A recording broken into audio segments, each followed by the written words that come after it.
A prominent Islamic cleric in Nigeria is pushing back hard against accusations that he harbors hatred for Christians, calling the claims outright lies.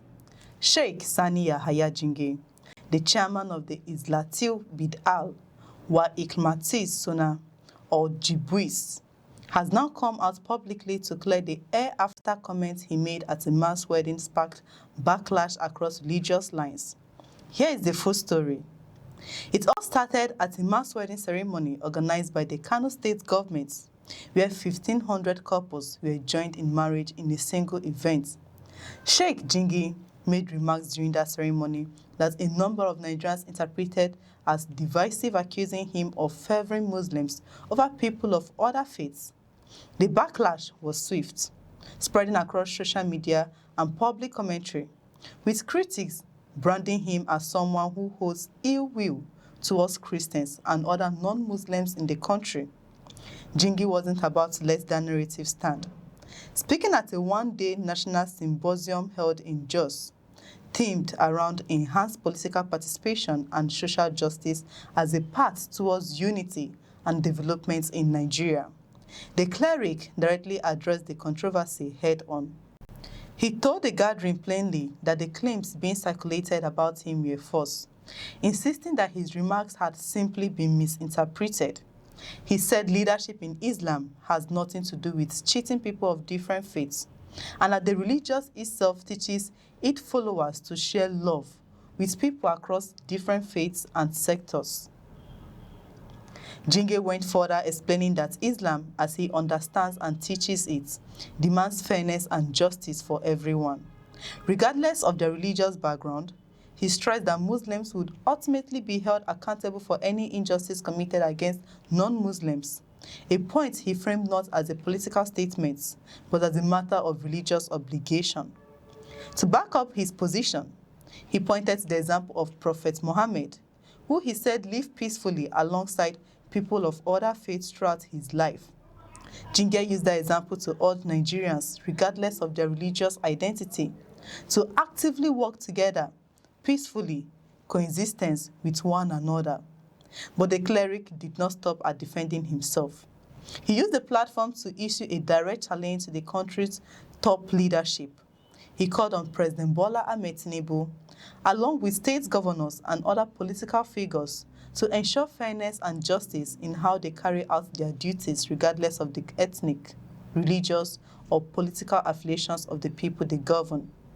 His message to the president was blunt: don't cheat non-Muslim, and don't cheat Muslims either. He extended that same message to political loyalty as well, urging leaders not to shortchange citizens simply because they belong to a different political party. His call was for leadership rooted in justice and fairness for every single Nigerian without exception. On the subject of elections, Jingir was equally clear.